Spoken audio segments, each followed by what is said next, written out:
quick run through the whole solo.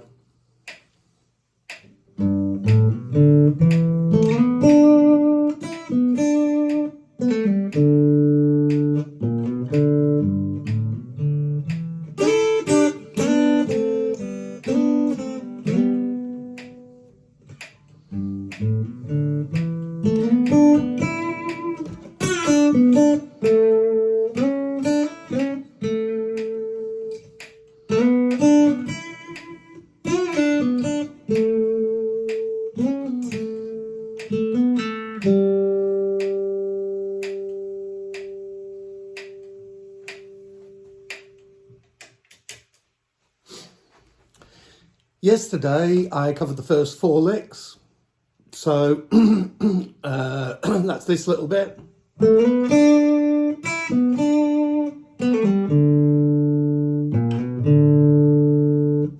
So I'm not going into that in detail, but here's a breakdown in detail of all the rest of it. So next we have some licks that are 2 strings at a time. Top 2 strings. So that's a slide from the 3rd to the 5th. Then we nip back to the 3rd. Now we're on the 4th fret of the 3rd string and the 3rd fret of the 2nd string.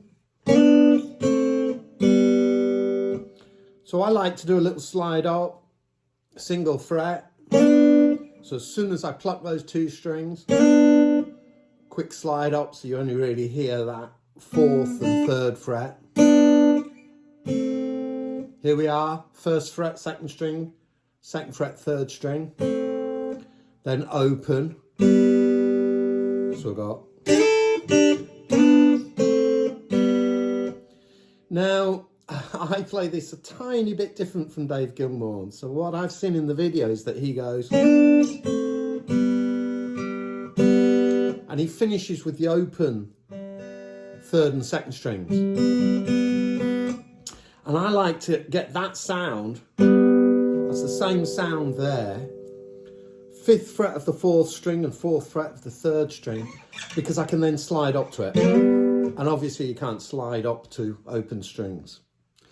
So if you want to play it exactly the same as Dave Gilmour,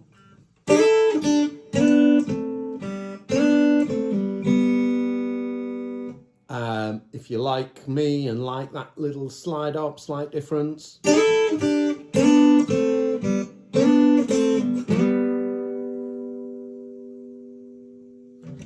Now the next section is sort of an adaptation of those first 4 licks. So here we go. So I'm doing there, 3rd string, 2nd to 4th fret, and then we're pivoting. What I mean by pivoting is we're coming back to that same note. We're going 2nd string, 3rd fret, to the 3rd string, 4th fret, and then the 5th string of the 2nd fret. Now this bit is really important. It's a bend, and what we're actually bending up to here is that note there. All right. So that's an F sharp. So the way I play this, I do a pre-bend, and it's difficult to hit the exact same note.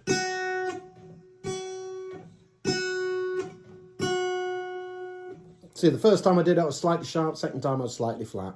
But what I want to hear is.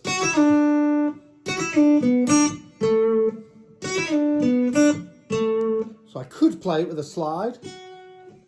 I think David just does the up and down as well.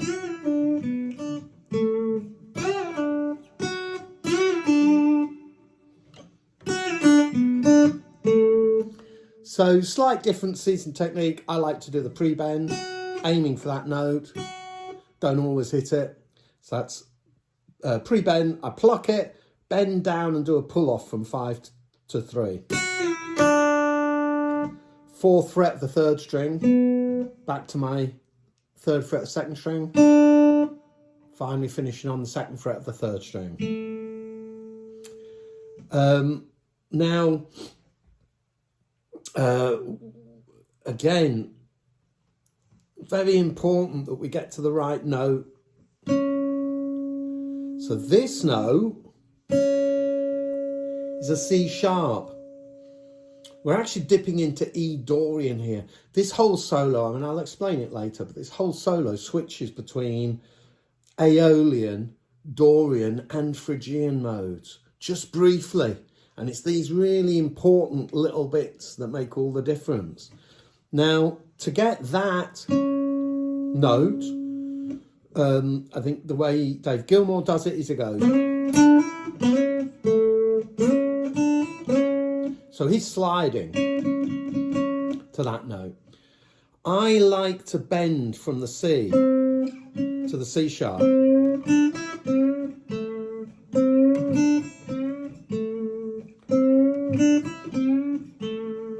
This is over the A section. So by going here, we're treating it as if it's an A major. That's why it's so important that it's an A sus being played and not an A major or an A minor. This is the note that would make it A minor. So I'm actually doing a bend effectively from the flat 3 to the major 3. So anyway, play it like Dave, you're going to do a slide. Then on the 2nd string, 3 to 5, probably as a hammer-on. Slide back up to that C sharp note, ending on the 2nd fret of the 3rd string. Or if you want to play it like me, which I do find satisfying, recommend you try it. You're bending. You're bending from the 5th fret of the 3rd string to hit the note that's the 6th fret of the 3rd string.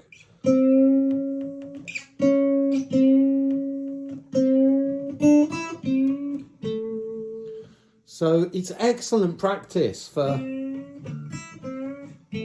getting single note and double note bends, single fret bends or full tone bends, 2 fret bends. This whole solo is outstanding for that sort of practice. So far I've covered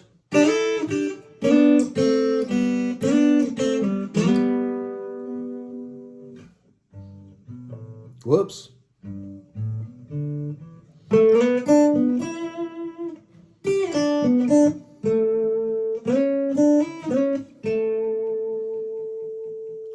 Now what we're going to do is a lick we've already done. Okay, so that's again this 2 to 4. It's the first lick of the solo almost. But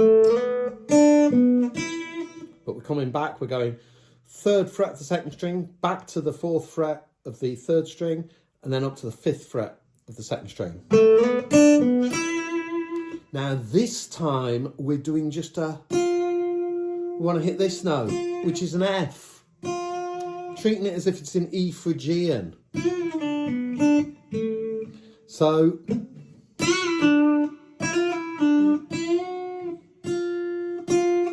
I'm bending too high there. Too high. That's it. That's it.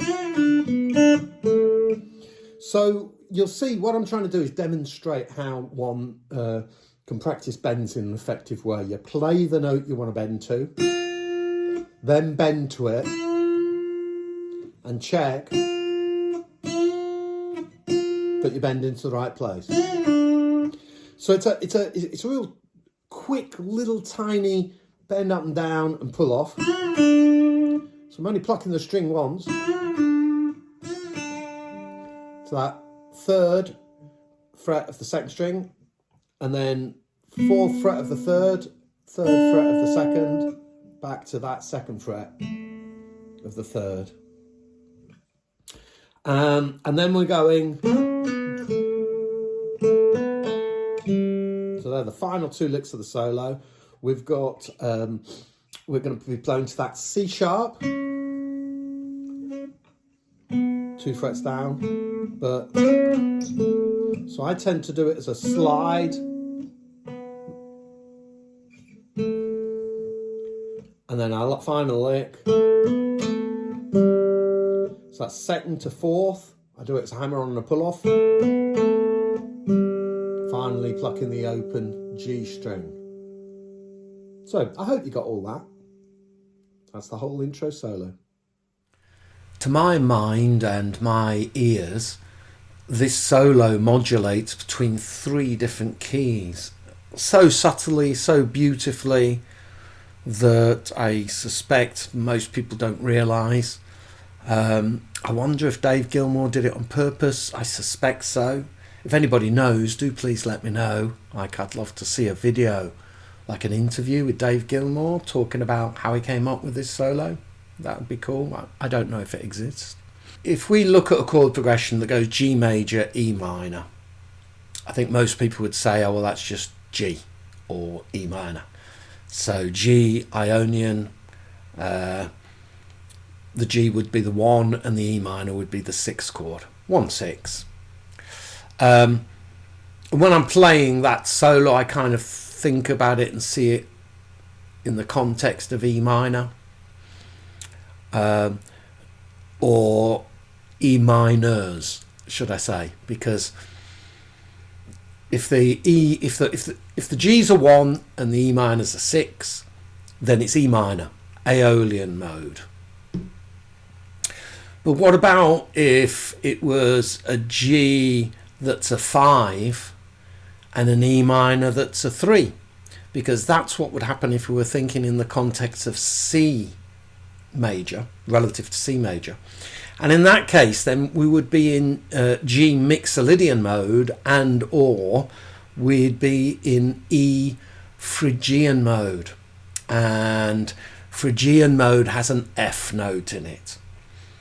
And that's what that little cheeky bend does from E to F, briefly dipping his toe into Phrygian mode.